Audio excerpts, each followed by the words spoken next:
بسم اللہ الرحمن الرحیم۔ قدیم زمانے کی بات ہے کہ کسی ریاست پر ایک بادشاہ حکومت کیا کرتا تھا۔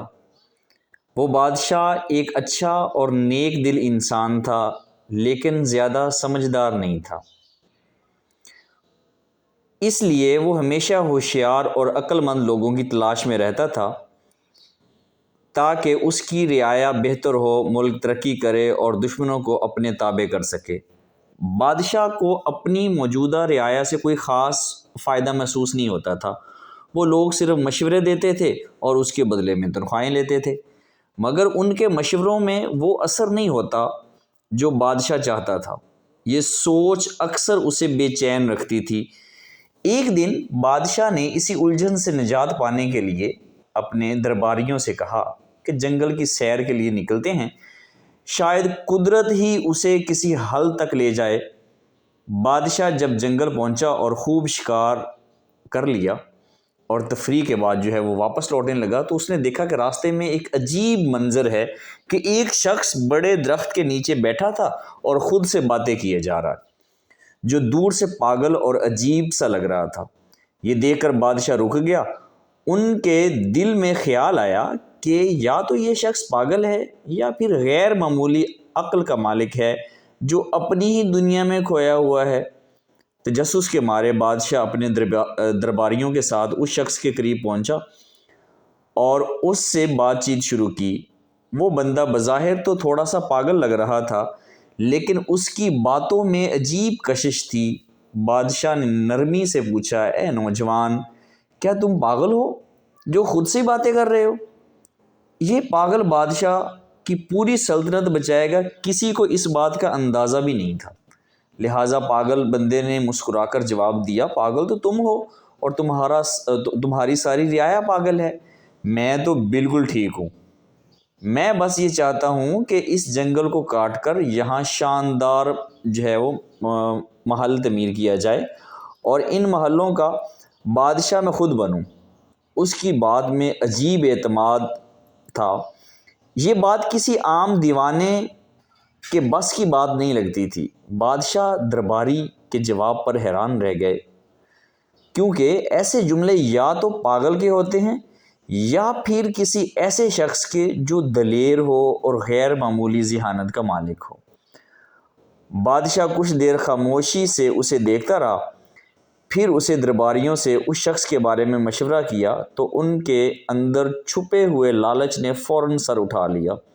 وہ چپکے آپس میں باتیں کرنے لگے۔ کسی کے دل میں یہ فکر تھی کہ اگر یہ شخص بادشاہ کا مشیر خاص بن گیا تو ہم اس کے تابع ہو جائیں گے اور ہماری اہمیت بھی وہ کم ہو جائے گی۔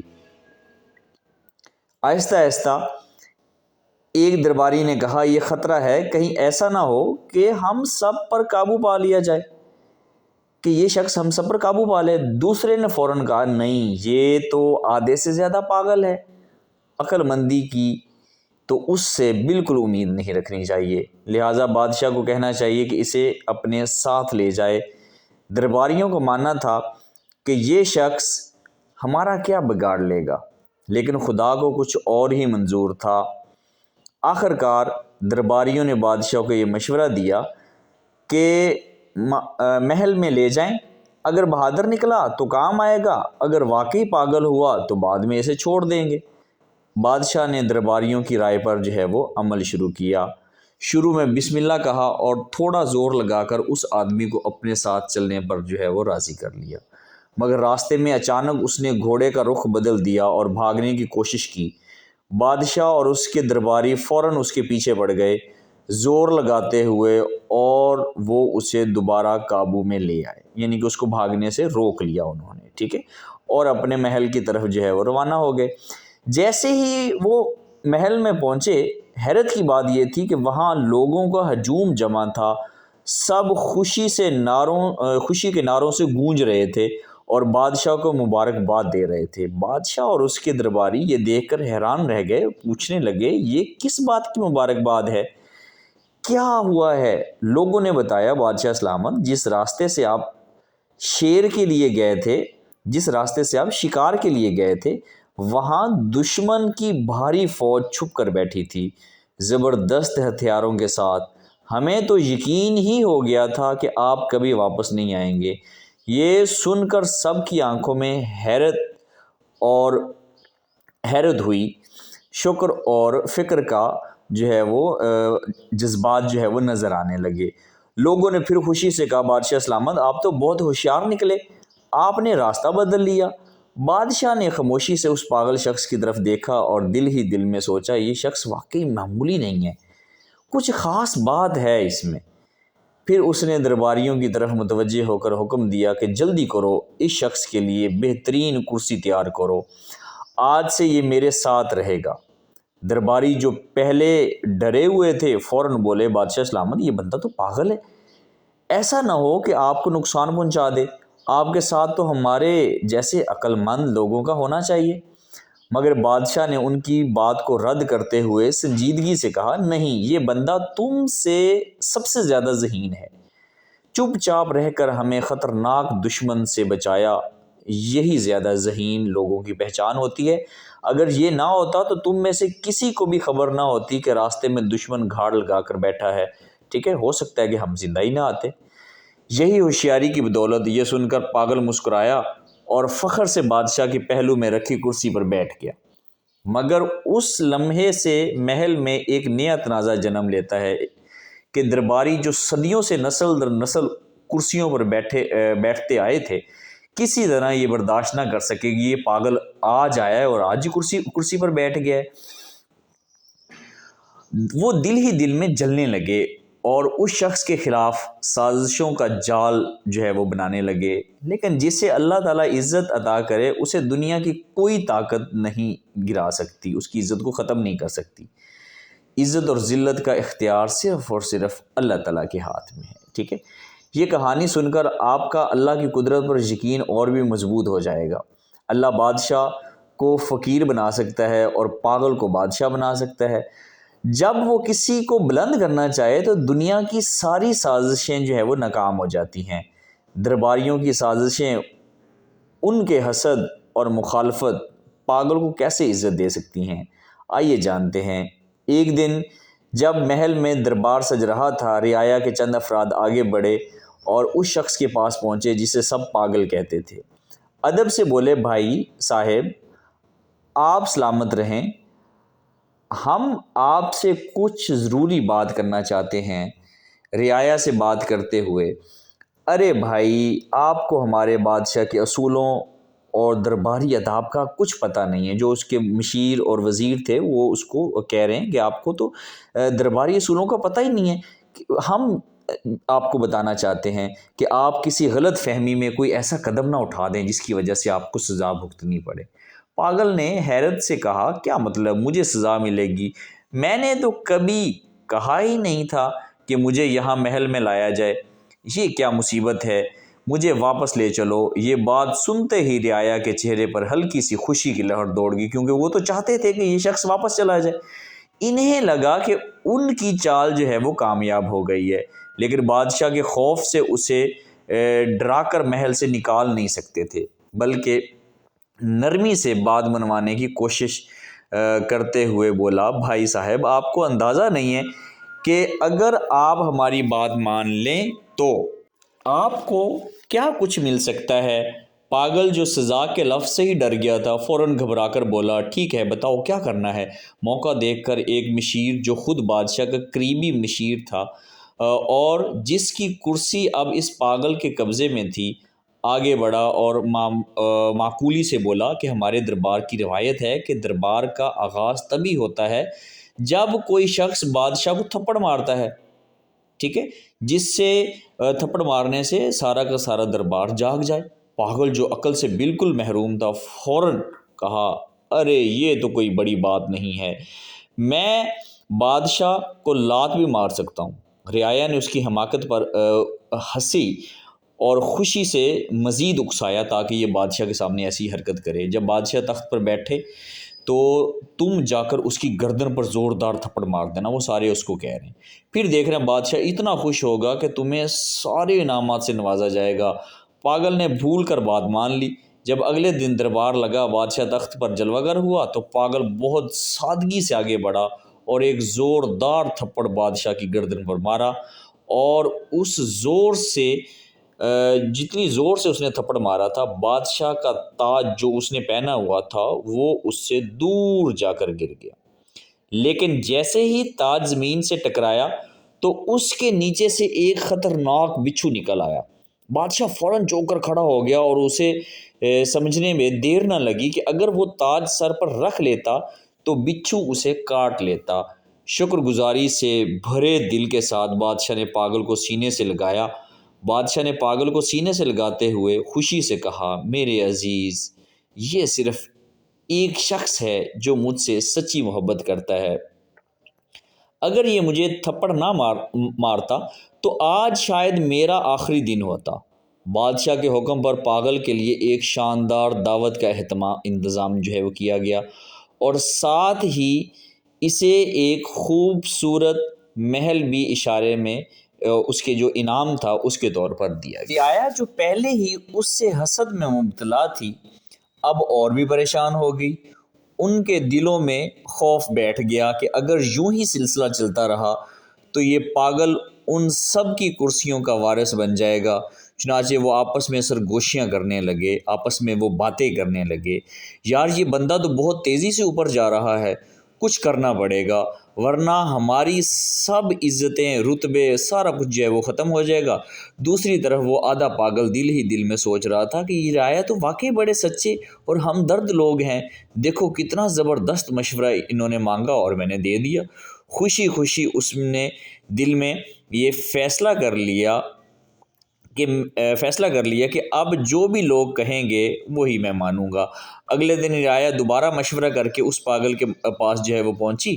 وہ سب اندر سے شدید گرمی میں تھے، غصے میں تھے، مگر ظاہر اپنے منہ کے اوپر انہوں نے مسکراہٹ سجائی ہوئی تھی، وہ ہنس رہے تھے۔ ایک مشیر نے نرمی سے بات شروع کی، بھائی صاحب کل کی ترکیب کیسی لگی؟ اگر آپ نے تھپڑ نہ مارا ہوتا تو بادشاہ آپ پر شک کرتا اور شاید آپ کو سزا بھی مل جاتی۔ پاگل جو اب اطمینان سے اپنے محل میں رہ رہا تھا مسکرا کر بولا، ہاں بالکل، آپ لوگ بہت اچھے ہو اور آپ کی ترکیب نے میری قسمت بدل دی۔ رعایا نے موقع سے ہاتھ جانے نہ دیا اور اگلا جال بچھایا، لیکن یہ بات سچ ہے کہ جسے اللہ رکھے اسے کون چکھے۔ جتنا چاہو تمہارے خلاف کوئی سازش کر لے، لیکن اگر تم سچے ہو اور اللہ تمہارے ساتھ ہے تو کوئی تمہیں کچھ بھی خراب نہیں کر سکتا، کوئی تمہارا کچھ نہیں بگاڑ سکتا، ٹھیک ہے؟ رعایا پاگل سے مخاطب ہو کر کہنے لگی کہ اب ایک اور بات سنو، صبح جب دربار لگے اور بادشاہ کرسی پر بیٹھ جائے تو تم فوراً اس کی کرسی کو وہ پیچھے سے کھینچ لینا، دیکھنا تمہیں وہ آدھی بادشاہ مل جائے گی۔ یہ کام آسان نہیں ہے لیکن تم بہادر ہو، کر لو گے تم تو۔ جلدی سے حامی بھر لی کہ ایک کیا، میں تو 2 کرسیاں میں کھینچ سکتا ہوں۔ رعایا نے ہنس کے اسے شاباش دی اور اس سے وہ رخصت ہو گئے، وہ چلے گئے۔ اور صبح جب دربار میں وہی ہوا جو انہوں نے پاگل کو کرنے کو کہا تھا، یعنی کہ جب جیسے بادشاہ بیٹھنے لگا اس پاگل نے کیا کیا کہ بادشاہ کی کرسی وہ وہاں سے کھینچ لی۔ بادشاہ تخت پر بیٹھنے لگا، پاگل نے موقع دے کر کرسی کھینچ لی، مگر بادشاہ خود پر قابو رکھتے ہوئے گرتے ہوئے سنبھل کر کھڑا ہو گیا۔ جب وہ پیچھے مڑا تو حیران رہ گیا کہ کرسی کا ایک پاؤں اندر سے پہلے ہی ٹوٹ چکا تھا۔ بادشاہ نے فوراً پاگل کی طرف دیکھا، اسے گلے لگایا اور بلند آواز میں سب کے سامنے کہا، دیکھو یہ شخص کتنا ہوشیار اور وفادار ہے، اگر یہ نہ ہوتا تو میں کرسی سمیت زمین پر گر کر وہ زخمی ہو جاتا۔ پھر اسے تمغہ امتیاز دیا گیا اور اپنی فوج کا جرنیل وہ منتخب کر لیا گیا، اور دربار میں ایک بار پھر اس کی بہادری کی تعریفیں وہ کی گئیں۔ یہ دیکھ کر رعایا حیران رہ گئی، وہی جو ہر بار اسے گرانے آتا تھا اس کی عزت میں اضافہ ہو جاتا تھا۔ اب وہ تنگ آ کر ایک دوسرے سے کہنے لگے، یار یہ کیا مصیبت ہے، ہم تو چاہتے ہیں کہ اسے سزا ملے، بادشاہ ناراض ہو اور وہ پھانسی اس کو چڑھا دے، مگر ہر بار یہ جیت جاتا ہے۔ اب معاملہ ہاتھ سے نکلتا دیکھ کر مشیروں نے ایک گہرا منصوبہ بنایا کہ ایسا منصوبہ جو پوری سلطنت کو ہلا کر رکھ سکتا تھا۔ ان سب نے فیصلہ کیا کہ جو ہمارے پڑوسی بادشاہ ہیں دوسرے ملک کے، ان سے انہوں نے خفیہ طور پر رابطہ کیا، اسے جنگ پر اکسایا اور وعدہ کیا کہ ہم تم پر حملہ جو ہے وہ کریں گے، لیکن بادشاہ کو یقین دلایا کہ رعایا سب آپ کے ساتھ ہے، سب ہم سنبھال لیں گے، بس آپ نے صرف ہمارے جنرل کو مارنا ہے، باقی سب کچھ ہم پر چھوڑ دو۔ رعایا یہ سازشی خط بھیجا اور دوسری بادشاہت کی جانچ پڑتال کے بعد وہ راضی ہو گیا۔ دوسرا بادشاہ جو تھا وہ جانچ پڑتال کے بعد راضی ہو گیا۔ اب بس ایک بات رہ گئی تھی کہ اپنے بادشاہ کو جنگ کے لیے تیار کرنا ہے۔ چنانچہ رعایا نے چند آدمیوں کو زخمی کر دیا اور بادشاہ کے سامنے آ کر کہنے لگے کہ بادشاہ سلامت، ہم کب تک صبر کریں گے؟ اگر کل آپ کو کچھ ہو گیا تو پوری سلطنت جو ہے وہ روئے گی۔ دشمن حملہ آور ہو رہا ہے، ہمیں ابھی فیصلہ کرنا ہوگا۔ مختصر یہ کہ بادشاہ نے جنگ کا ڈھول بجا دیا اور اپنی فوج کو رعایا کے ساتھ بھیج جنگ کے لیے روانہ کر دیے گئے۔ اب جو لشکر کا سپہ سالار پاگل ہے، لیکن سب مل کر بھی پاگل کا کچھ نہیں بگاڑ سکتے۔ صرف چند لوگ جو ہے وہ پیچھے سے ہنس رہے تھے، وہی مشیر۔ جب وہ دشمن ملک کی سرحد پر پہنچے تو وہاں کی فوج پوری تیاری کے ساتھ موجود تھی۔ دونوں طرف کی افواج جب جنگل میں داخل ہوئیں تو پاگل نے حکم دیا کہ سب رک جاؤ، سب سے پہلے بادشاہ سے خود لڑوں گا، کیونکہ وہ کمانڈر تھا۔ پوری فوج رک گئی۔ پاگل نے زور سے آواز دی، اے بادشاہ باہر آ۔ دشمن بادشاہ باہر آیا۔ دونوں جنگل کے بیچوں بیچ آمنے سامنے کھڑے ہو گئے۔ اچانک ایک خونخوار شیر جھاڑیوں سے نکل کر جو سامنے آ جاتا ہے، وہ باہر نکلا اور دشمن بادشاہ پر حملہ کر دیا۔ پاگل جو اصل میں صرف تلوار چلانا چاہتا تھا، دل میں کوئی ذاتی دشمنی نہیں تھی، فوراً آگے بڑھا اور شیر سے لڑنے لگا۔ سخت جنگ کے بعد اس نے شیر کو مار گرایا اور بادشاہ کو زخمی حالت میں اٹھا کر لے آیا۔ دشمن بادشاہ خون میں لت پت تھا لیکن زندہ بچ گیا تھا۔ اپنی فوج کو دیکھ کر اس بادشاہ نے کہا، نہیں، لڑائی نہیں ہوگی، میں اس کمانڈر کو معاف کرتا ہوں، اس نے میری جان بچائی ہے۔ یہ انتہائی بہادر اور ہوشیار شخص ہے، ہم جنگ نہیں چاہتے۔ ہاں، جو رعایا اس کے ساتھ آئے تھے انہیں گرفتار کر کے قید کر لیا جائے، میں قید خانے میں ڈال دیا۔ یہ سن کر پاگل نے فوراً تلوار نکالی اور گرج کر بولا، خبردار اگر کسی ایک مشیر کو بھی ہاتھ لگایا۔ بادشاہ نے اس کی وفاداری دیکھ کر دل ہی دل میں کہا، کیا کمال کا بندہ ہے، دشمنوں کو بچاتا ہے اور خود کو بھول جاتا ہے۔ اب پاگل کی چرچا پوری ریاست میں ہونے لگی۔ اس بہادری اور سچائی نے سب کے دل جیت لیے، یہاں تک کہ بادشاہ نے اسے اپنی بیٹی کے نکاح میں دے دیا۔ رعایا جو پہلے ہی اندر سے جل رہی تھی، یہ منظر دیکھ کر خاموش رہے، لیکن ہر قدم پر ذلت کا بدلہ ان کا مقصد بن گیا تھا کہ ہر صورت جو ہے وہ ان کو ہم نے ذلیل کرنا ہے۔ ٹھیک ہے، اب تو دونوں ریاستیں ایک بننے لگی، دونوں کی دشمنی دوستی میں بدل گئی، لیکن رعایا نے ایک اور نئی چال بننے کا فیصلہ کیا۔ ایک دوسرے سے کہنے لگے کہ اگر اس پاگل کو ہم نے نہ روکا تو کل ہم سب اس کے غلام بن جائیں گے، اسے ختم کرنا ضروری ہے۔ سب نے ایک زبان ہو کر کہا، لیکن ان میں سے ایک بوڑھا مشیر بھی تھا، تجربہ کار، دل کا نرم، اس نے بڑی کمال کی بات کہی۔ وہ اٹھا اور نہایت سنجیدگی سے بولا، دوستو میری بات غور سے سنو، دنیا میں ہر شخص کو اللہ نے ایک خاص مقام، خاص حیثیت اور صفت دی ہے، اور یہ یاد رکھو کہ جسے اللہ عزت دیتا ہے، دنیا کی کوئی طاقت اس کی عزت کو جو ہے وہ چھین نہیں سکتی۔ اگر تم نے اسے مار بھی دیا تو یاد رکھو اس کی عزت میں اور اضافہ ہوگا، اور اگر تم یہ سمجھ رہے ہو کہ اس کے مرنے سے تمہاری کھوئی ہوئی کرسی واپس مل جائے گی تو تم دھوکے میں ہو۔ ایک دن سچ سامنے آ جائے گا اور تم سب اپنے انجام کو پہنچو گے، لہٰذا اللہ کی رضا پر راضی ہو جاؤ، یہی ہمارے لیے بہتر ہے۔ اس نے سانس لیا اور پھر نرمی سے کہا، تم سب صرف ایک بات سمجھ لو، وہ بظاہر پاگل ہے لیکن اللہ نے اسے ایک نایاب صفت دی ہے۔ قسمت اگر پوری ریاست بھی اس کے خلاف ہو تو وہ اکیلا ہی جیت جائے گا۔ ٹھیک ہے، لہٰذا اس سے الجھنے کی بجائے خود حقیقت کو اپناؤ۔ ساری رعایا اپنی حسد ترک کر دی اور کچھ وقت بعد جو ہے وہ پاگل شخص جو ہے وہ مر گیا اور رعایا پھر اسے مرنے پر جو ہے وہ فائز ہو گئے۔ تو دوستو یہ کہانی بظاہر ایک مزاحیہ کہانی لگتی ہے، لیکن اس میں ایک حقیقی سچائی چھپی ہے جسے ہمیں ماننا ہوگا۔